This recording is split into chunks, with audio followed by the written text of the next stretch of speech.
Boa noite a todos e a todas. Segue o resumo do Calepino Conscienciológico de hoje, aula número 257, para dever do intermissivista, ministrada pelo professor César Curdione. Este é um tema muito relevante, pois apresenta relação estreita com a proexis. Cabe ao intermissivista, que teve a oportunidade de se preparar para essa existência, retribuir um pouco em função de tudo que já recebeu. Daí o termo para dever. Para dever passa a ser um para prazer quando o intermissivista, alinhado à sua proexis, cumpre as atividades a que se propôs nessa existência. Um dos para-deveres do intermissivista é estar sempre bem energeticamente. Trabalhar as energias é a obrigação de toda pessoa que já tem esse conhecimento. Um para-direito que todos temos é assumir quem somos, nossas ideias, nossas posturas e aprender com isso.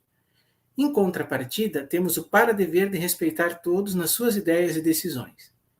A vivência do extrafísico é um para-dever do intermissivista. Deve buscar o contato com os amparadores a partir da telepatia funcional, através do desenvolvimento do parapsiquismo.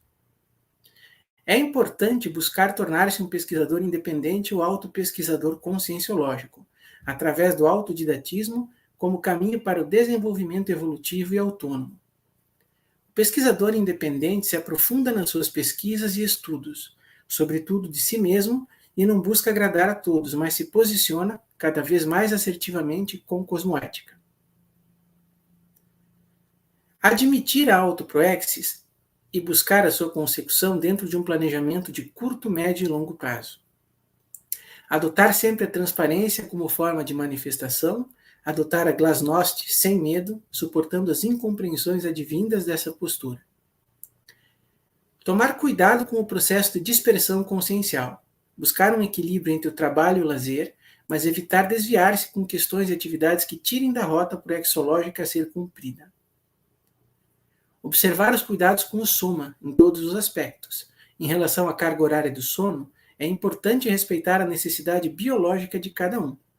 O professor César trouxe o exemplo de sua vivência com a duplista professora Fernanda sobre o combinado de se deitarem até às 23 horas e acordarem às 6 da manhã, hábito que funciona muito bem para a rotina deles.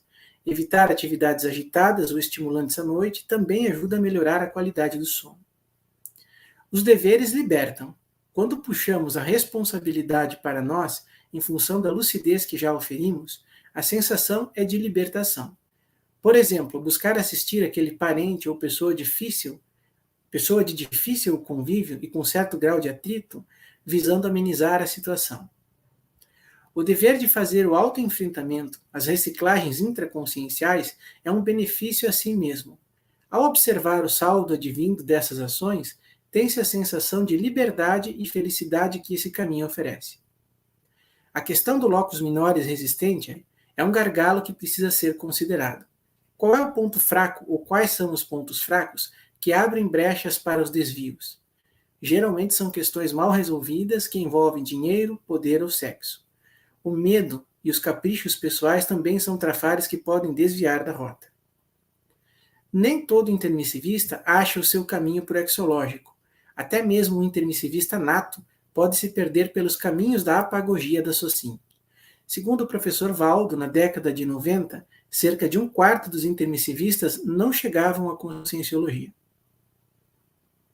Outro problema muito sério é o intermissivista que faz algo, às vezes até acima da média, mas isso é muito pouco para o seu nível evolutivo. A sensação de se achar melhor faz amornar suas atividades, colocando em subnível perante sua própria condição. Existe ainda a condição da pessoa se apegar a um episódio pontual da sua vida, um extrapolacionismo, por exemplo, um fenômeno parapsíquico vivenciado e ficar focado só nisso, ficar na sacralização da experiência e estagnar aí.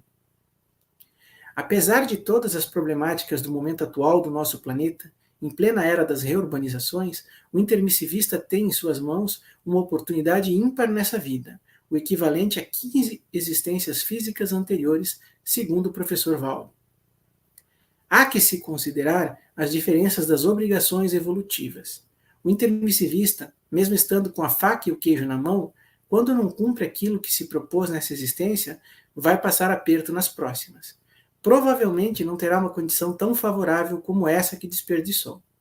Em contraponto, uma consim não intermissivista que encontra a conscienciologia e aproveita essa oportunidade vai ter um plus na sua intermissão e provavelmente uma condição bem mais favorável na próxima existência. O importante é a autoconscienciometria para ir no cerne da consciência e fazer os autoenfrentamentos e reciclagens necessárias para a qualificação dos seus paradeveres. É preciso muito cuidado com os julgamentos e os estereótipos em relação às consciências, especialmente quando não se conhece com clareza os contextos políticos e culturais em que estão inseridas.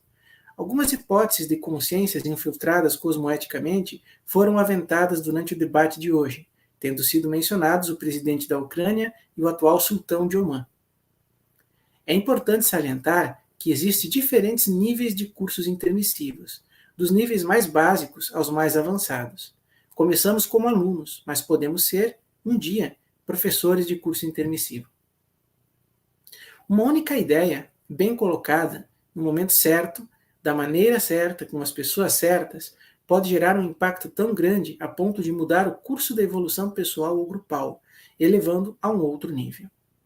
Professor César, professora Fernanda e toda a equipe do Calipino, grato pela oportunidade de participação, busquemos emitir energias antibelicistas e pacificadoras. Uma boa semana a todos e a todas.